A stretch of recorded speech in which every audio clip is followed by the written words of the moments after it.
بسم اللہ الرحمن الرحیم۔ مسجد، دعا اور شراب خانہ۔ ایک مسجد کے سامنے شراب خانہ کھلا۔ مسجد میں نمازی ہر نماز پر اس کاروبار کی ناکامی کے لیے دعا کرتے۔ کچھ دن بعد شراب خانے میں شارٹ سرکٹ ہونے سے آگ لگ گئی اور سارا کچھ جل گیا۔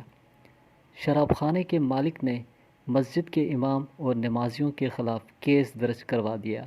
اس کا کہنا تھا کہ میری دکان کے جلنے کی وجہ دعا تھی۔